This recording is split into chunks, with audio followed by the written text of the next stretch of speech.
saluons, dans le nom puissant de Jésus-Christ, de Nazareth. Nous devons savoir que les francs-maçons et les Illuminati ont aussi envahi le monde du football. Du coup, si nous comprenons bien, les francs-maçons veulent à tout prix qu'on les identifie par des signes maçonniques. À chaque fois quand un franc-maçon réalise un clip vidéo, un film, ou une publicité à la télé, ou quand un franc-maçon joue au football. Et justement, je me suis un petit peu intéressé justement à la constitution d'un ballon de foot, et justement j'ai découvert des choses assez intéressantes, mais vraiment intéressantes. Donc je tiens à vous en faire part, justement avant de vous parler de ces logos, je tiens à vous en faire part. Donc évidemment cela concerne la constitution d'un ballon de foot standard, puisque vous avez plusieurs types de ballons. Donc moi j'ai pris vraiment le format classique que vous allez pouvoir trouver dans les grandes surfaces par exemple, et dans les petits clubs de foot. Donc en observant tout simplement la constitution d'un ballon standard, vous observez les formes géométriques dont il est assemblé, et vous allez découvrir des choses assez intéressantes, parce qu'un ballon de foot en fait est constitué, comme vous vous en doutez, de plusieurs morceaux, d'accord. Donc on découvre quoi? Et bien que ce ballon est assemblé de pentagones et d'hexagones. Alors moi quand j'ai vu ça, déjà je me suis dit waouh, c'est quand même pas anodin, parce qu'on sait très bien déjà que le pentagone est une figure géométrique extrêmement vénérée dans l'occultisme. Vous avez bien sûr le fameux pentagone aux États-Unis, donc cette figure géométrique avec, si je ne dis pas de bêtises, qui a 5 côtés, d'accord, vous êtes bien d'accord. Et puis surtout, il suffit simplement d'ouvrir un bouquin de sorcellerie, d'observer un petit peu le symbolisme pour constater que le pentagone, bon bah évidemment, c'est une figure géométrique extrêmement vénérée, puisque dans le pentagone, en fait, on va pouvoir insérer une autre figure géométrique à 5 côtés, donc notamment une étoile à 5 branches, puisque dans un pentagone on peut insérer une étoile à 5 branches, et que l'étoile à 5 branches est extrêmement utilisée dans les sortilèges. Un des exemples les plus connus, c'est celui de la marque Heineken, dont j'ai déjà évoqué dans des précédentes vidéos, qui utilise justement une étoile pour vénérer le démon Baphomet. Et ce n'est pas tout, parce que l'hexagone aussi est une figure géométrique très vénérée dans l'occultisme, au point que la France a été utilisée dans un rituel, j'en ai évidemment aussi parlé, justement pour sa forme caractéristique géométrique. Alors c'est toujours pareil, les gens qui ne veulent pas voir la France comme étant un hexagone vont voir tout simplement un bout de terrain avec un territoire, mais dans le monde spirituel, la France représente un hexagone, tout simplement parce qu'il a la caractéristique géométrique d'un hexagone. Donc on y reviendra après de toute façon. Donc je reviens concernant la constitution du nombre de figures qu'il y a dans un ballon de foot. Et bien c'est pas compliqué, donc il y a des pentagones et des hexagones. Il y a exactement 12 pentagones et 20 hexagones au total, ce qui donne 32 figures. Et 32, si vous l'inversez, ça donne 23, et 2 divisé par 3 est égal à 0,666. Donc premier élément. Bon, vous allez me dire que c'est un petit peu tiré par les cheveux, mais vous allez voir, je vais vous donner un autre élément. Puisque il y a exactement 12 pentagones dans un ballon de foot standard et 20 hexagones. Vous êtes bien d'accord? Si on prend ces chiffres, donc pour le pentagone, si on prend 12 et qu'on le multiplie par 5, puisqu'il y a 5 côtés, ça donne 60. Vous êtes bien d'accord? Si on prend maintenant le nombre d'hexagones qu'il y a dans un ballon de foot standard, il y en a 20. Donc si on prend 20 et on le multiplie par 6, puisque dans un hexagone, il y a 6 côtés. Vous êtes bien d'accord? Ça fait 120. Or, on constate que 120 est le double de 60. Vous êtes bien d'accord? Ce qui est quand même un peu bizarre, puisque 20 n'est pas le double de 12. D'accord? De plus, dans 60, vous avez 6, puisque si on le réduit, si on fait 6 plus 0, ça donne 6. Dans l'occultisme, c'est le chiffre du diable. Et si on additionne 6 plus 12, ça donne 18. Et 18, eh bien, c'est 3 fois l'addition du chiffre 6, ce qui donne une nouvelle fois 666. Donc, deuxième élément. Et troisième élément, si toujours pareil, si vous utilisez ces chiffres de 12 et de 20, donc là par exemple si je fais 20 multiplié par 12, donc ça fait 240, si on réduit ça fait 6, puisque si on fait 2 plus 4 plus 0 ça donne 6. Si on inverse, si on fait 12 et qu'on le divise par 20, ça fait 0,6, ce qui est surprenant, puisque ça donne encore 6. Et si vous prenez 20, si vous inversez de nouveau, et que vous prenez 20 et que vous le divisez par 12, ça fait 1,4 et c'est que des suites de 6 que vous avez. Et j'ai pas poussé mes recherches, vous voyez. Donc vous avez 3 éléments qui tentent à démontrer, en tout cas moi c'est la conclusion à laquelle j'arrive, que en fait la constitution d'un ballon de foot standard vénère incontestablement le nombre 666.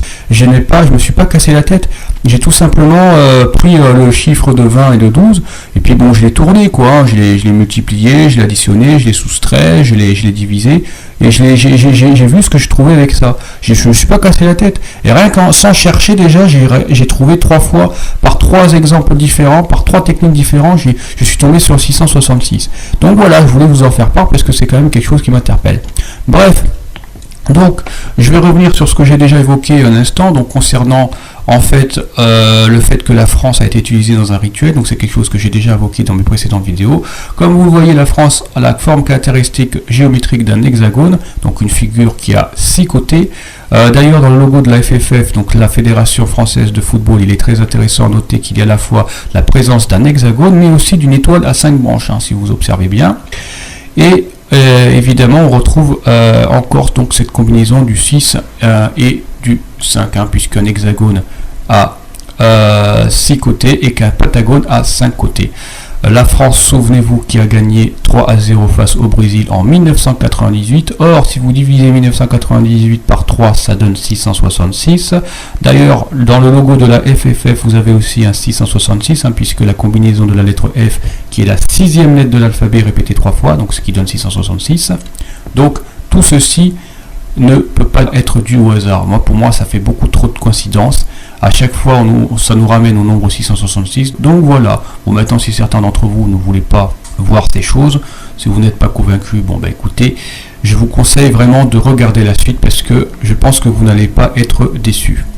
Alors, avant de vous parler justement de ces logos, je vais tout de suite vous prendre un passage biblique. Donc, je vous invite à ouvrir une Bible et d'aller dans Deutéronome chapitre 4 verset 16 où vous allez pouvoir lire ceci. Je cite: de peur que vous ne vous corrompiez et que vous ne vous fassiez une image taillée, une représentation d'idole ayant la forme d'un mâle ou d'une femelle, ou la forme d'un animal qui soit sur la terre, ou la forme d'un oiseau ailé qui vole dans les cieux, ou la forme d'un animal qui rampe sur la terre, ou la forme d'un poisson qui soit dans les eaux au-dessous de la terre, de peur aussi qu'élevant tes yeux vers les cieux, et en voyant le soleil, la lune et les étoiles, toute l'armée des cieux, tu ne sois poussé à te prosterner devant elles, et que tu ne les serves. En fait, le monde de la franc-maçonnerie cherche l'élite. D'accord. Donc, ici, je ne vise personne, mais j'ai dit, ils se reconnaîtront eux-mêmes.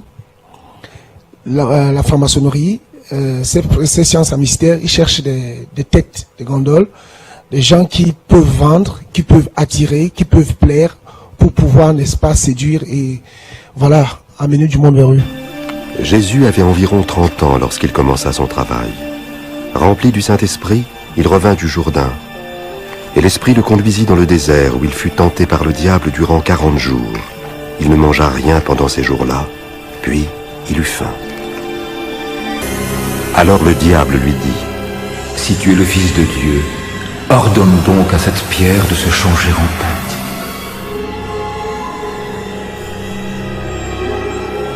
Il est écrit que l'homme ne vivra pas seulement de pain, mais de toute parole que Dieu prononce. Le diable l'emmena sur une hauteur, lui montrant en un instant tous les royaumes de la terre. Je te donnerai tout ce pouvoir avec la gloire de ces royaumes, parce que c'est à moi qu'il a été remis et que je le donne à qui je veux. Toi donc, si tu m'adores, tu l'auras tout entier. Il est écrit, tu adoreras le Seigneur ton Dieu, et tu ne serviras que lui.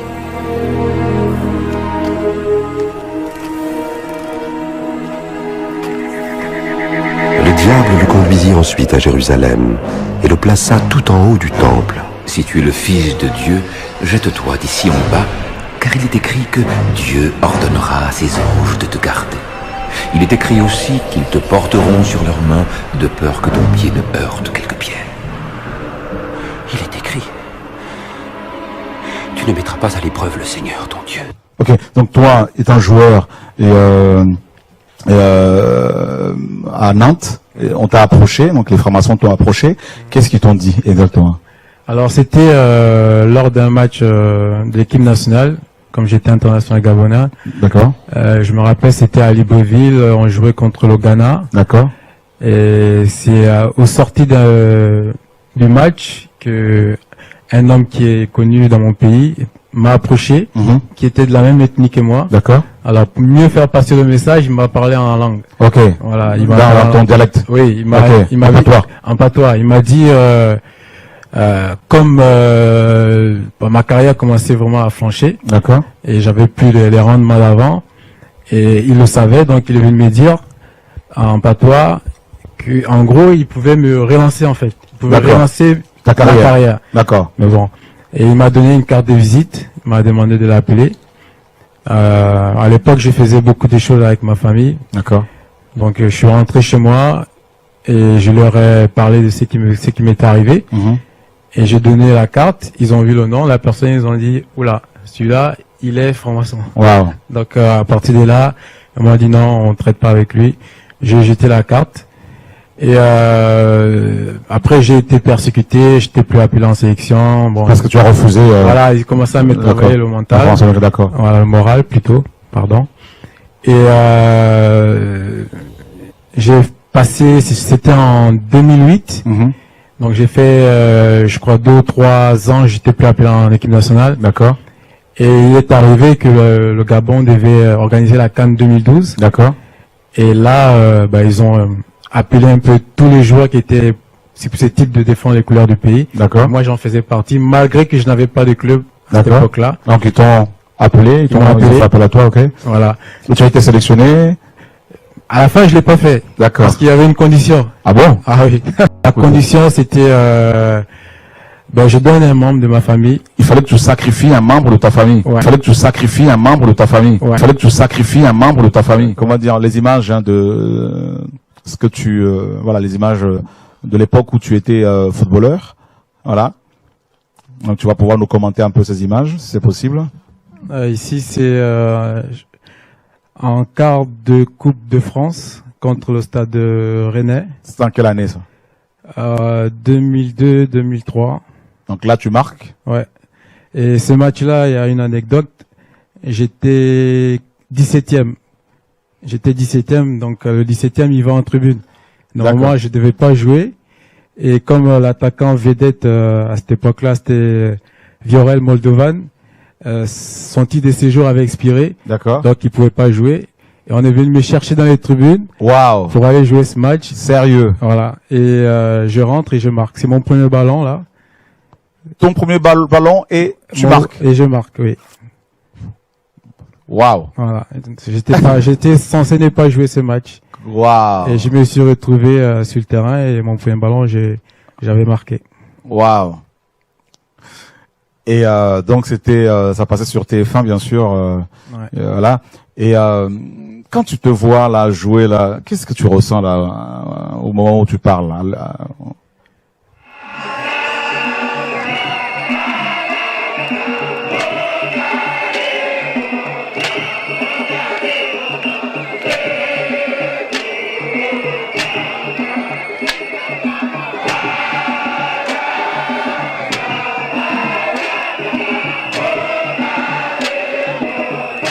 Quand je jouais, j'avais un marabout à tête. Donc on te dit tout à l'avance. Comment ça va se passer, le score, les circonstances. Que tu vas marquer tout ça? Oui. Ouais. Ah ouais? Oui, oui. Et ça t'est arrivé, ça vous arrive aussi de vivre ces choses-là? Exactement. Même moi j'étais gardien de but. Un jour je jouais à la finale de la Coupe de la Ligue du Gabon. Et ce qui m'a impressionné, c'est que j'avais un marabout. Il me dit, vous allez gagner. Et ce sera en prolongation. Ah ouais? Vous allez faire un but partout pendant les 90 minutes. Mais tu vas encaisser le but à la 44e minute. Tu vas encaisser un but. À la 40e minute. Et c'est arrivé exactement comme il a prophétisé. Exactement. Il m'a dit, quand vous allez arriver au penalty, tu enlèves tes gants, tu joues avec tes mains nues. Et tu vas arrêter des penaltys. Et c'est ce qui s'est passé. C'est ce qui s'est passé, on a gagné. Seigneur, comme il a dit. Seigneur Jésus-Christ. Que ce soit les joueurs. Il y a d'autres même footballeurs. par innocence et inconscience, on les entraîne dans ces choses-là. Avant, on l'a fait, on croyait que c'était bien. Quand on nous amène dans un cimetière à minuit, dans des cimetières, on se retrouve là, sur des tombes, à boire du vin rouge. Mais c'est des pactes terribles. À l'époque, on croyait que c'était ça, la vie. Et puis, on sort de là, avec des incisions partout dans le corps. Tu as eu des rapports avec ta sœur, avec ta tante. Vous savez ce qu'on a fait. J'en appelle aussi à tous les footballeurs africains, même européens. Vous savez ce... Leur mère? Oui. Sérieux? Oui. Tu en connais aussi? Oui, oui. Des footballeurs qui ont des rapports sexuels avec leur mère. En équipe nationale, oui. Oui. Ouais, dans ils se la sélection reconnaissent. africaine, Ils se reconnaissent. Il y en a, hein. Mon Dieu.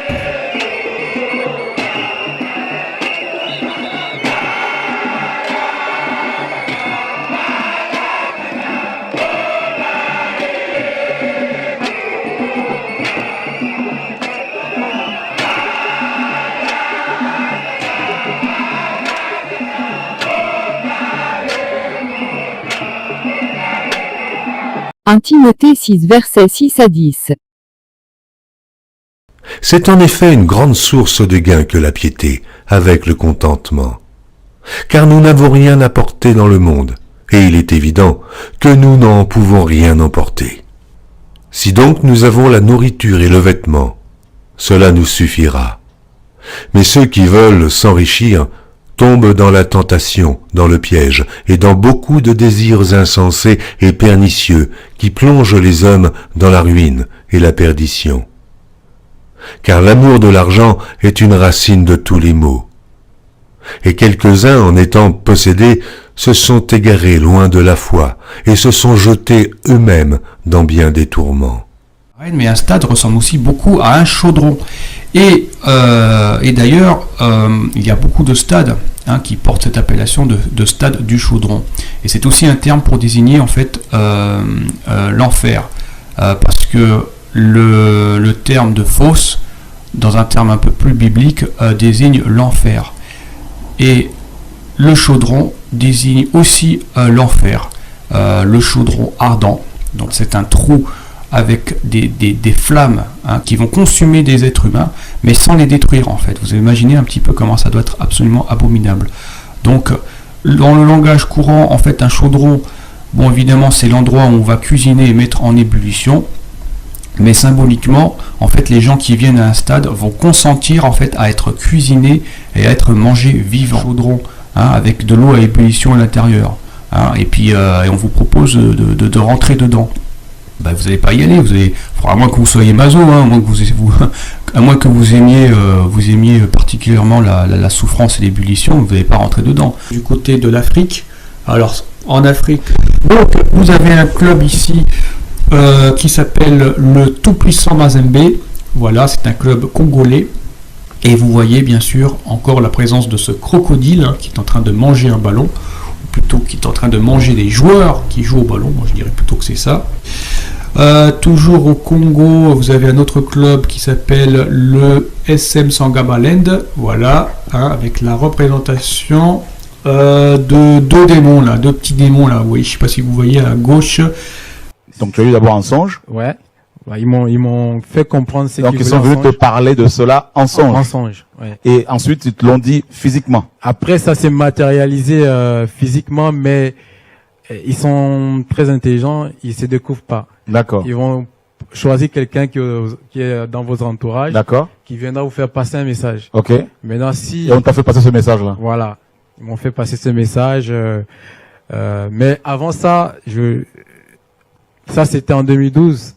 Mais ils ont quelque chose qu'ils appellent, ils font une enquête de moralité. D'accord.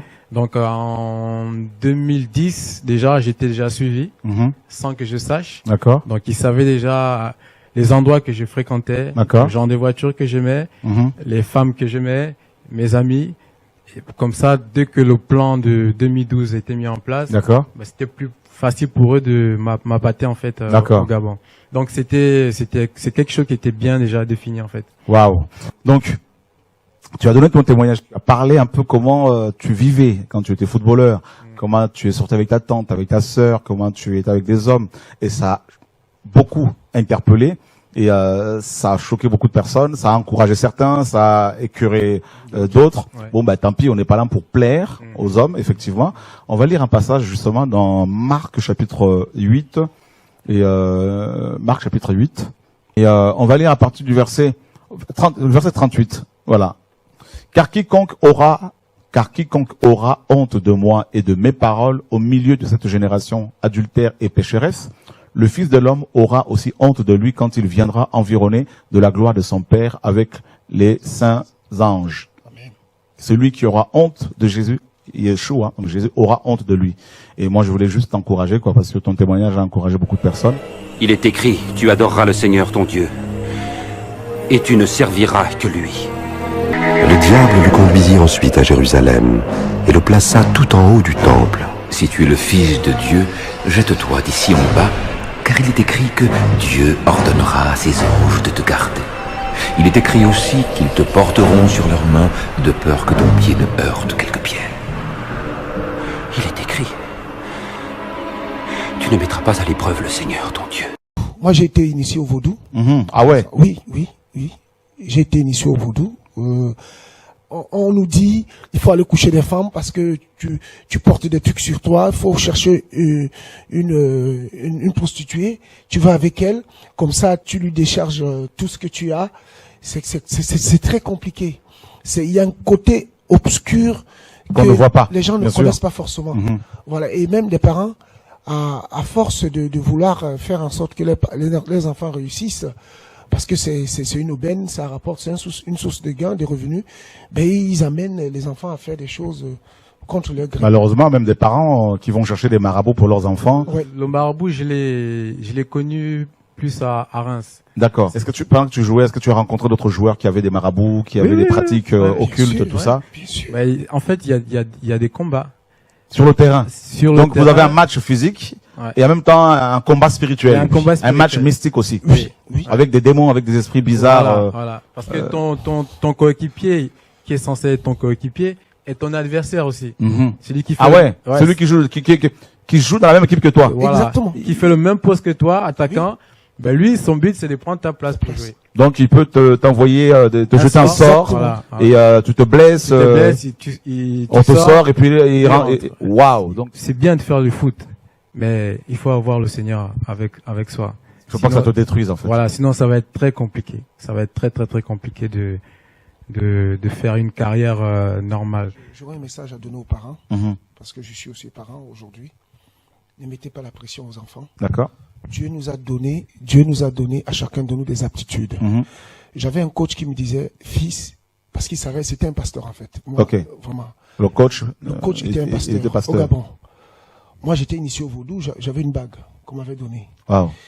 Et on perdait les matchs. Il m'a dit, tu fais perdre mon équipe, toi. Je dis, pourquoi?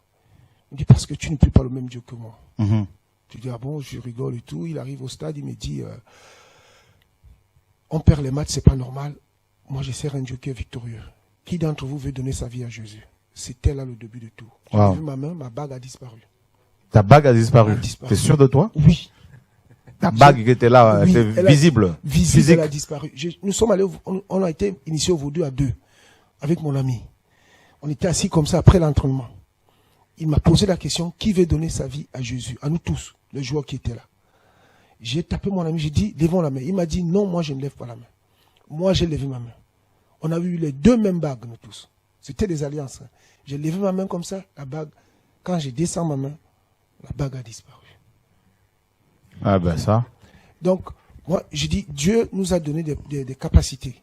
Quand on veut aller au-delà, c'est là où on commence à toucher. Parce que quand on t'appelle, que tu te réveilles le matin, tu trouves ton nom dans un journal, ça te donne la gloire. Tu veux en donner plus. Toujours plus pour que tu sois plus. Donc, je dis aux parents, si vos enfants jouent du foot, accompagnez-les comme tous parents, mais ne les mettez pas la pression de réussite. S'ils vont faire du foot, c'est que Dieu l'a voulu, et puis les choses se feront naturellement. Et il faut pas, en tant que footballeur ou en tant qu'agent, parce qu'il y a aussi des chrétiens qui sont agents, être dans le mensonge, être dans les choses du monde, parce qu'il y en a, ils mélangent, chrétien, mais à côté, il y a autre chose. Et on vit sa vie, une vie mondaine, païenne, profane, et en même temps on se dit chrétien, donc ça ne marche pas. Donnez votre vie à Jésus. Les temps sont comptés. Jésus est en train de revenir. Jésus est en train de revenir. Donc, c'est le message que je peux donner. Les réseaux sociaux ont fait le boulot du Seigneur.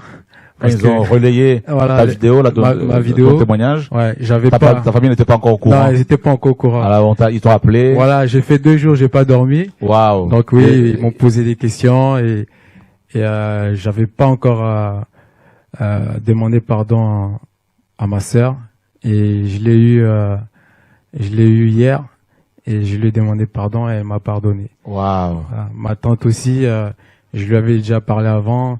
Elle est allée, elle a confessé à son église. Waouh. Voilà. Donc, l'autre homme avec qui je suis sorti, je lui avais parlé du Seigneur, mais je pense qu'il n'est pas encore prêt et j'ai prié pour qu'un jour lui aussi donne sa vie au Seigneur. Waouh. Waouh. Gloire à Dieu. Que Dieu soit béni. Vous savez ce qu'on a fait. J'en appelle aussi à tous les footballeurs africains, même européens. Vous savez ce que vous faites. Répentez-vous. Jésus-Christ nous aime. Il ne nous condamne pas. Hier, j'étais au milieu de vous. Parfois, je vous ai au téléphone, je vous dis, donnez vos vies à Jésus. Si vous mourrez dans cet état, c'est l'enfer. C'est l'enfer. Je connais des coéquipiers qui ont sacrifié les enfants dans le ventre de leur femme. La femme est enceinte, le ventre disparaît. La grossesse disparaît. La grossesse disparaît. Ils se connaissent. J'en connais. On a fait mal au Seigneur. Donc, il faut qu'on se repente. Parce que la Bible déclare que le Seigneur ne souhaite pas la mort d'une personne. Au contraire, il médite comment le ramener à lui. Donc, le Seigneur a touché le frère. Quand il me disait qu'il va faire le témoignage, j'étais loin de penser qu'il avait pratiqué autant de choses. Oui, on a prié pour lui parce qu'on persévère. Bizarre, ouais. Mais bon, je sentais qu'il me cachait des choses. Bon, je l'ai laissé, c'est le Seigneur qui l'a convaincu. Donc, au jour d'aujourd'hui, le Seigneur s'est servi de lui pour que on est nombreux. Je connais même d'autres qui couchaient avec les mères. Leur mère? Oui. Sérieux? Oui. Tu en connais aussi? Oui, oui. Des footballeurs qui ont des rapports sexuels avec leur mère. En équipe nationale, oui. Oui. Dans ils se les sélections africaines, ils se reconnaissent. Mon Dieu. Ouais. Et c'est terrible. Oh, mais là. Oui, frère. Ils se reconnaissent. Donc, le frère, Dieu l'a utilisé. Mon Dieu. Le témoignage est au Gabon. Ils savent, moi, je joue au Gabon. J'ai fait toute ma carrière. J'ai fait presque 10 ans de football. Je suis bien connu au Gabon. Bien connu. Donc, quand je parle comme ça, je m'adresse à une personne que je connais. Et il se reconnaît. Je sais qu'il va voir cette vidéo. Qu'il donne sa vie à Jésus. Amen. Jésus ne le condamne pas. Il va le pardonner. Et à tout le reste de mes coéquipiers, ils étaient tous des internationaux. Congolais, Gabonaises, les 2 Congos, Burkinabé, tout ça. J'ai joué tous avec eux. Ils ont fait des choses, on a fait des choses pas bien. Repentons-nous. Le Seigneur a utilisé le frère et je demande pardon aussi publiquement au Seigneur de ce que j'ai fait. Voilà. Waouh. Donc toi, on t'appelait comment là quand tu jouais là? C'était Shiva. Shiva Star. Shiva Star. Oui. Waouh. Donc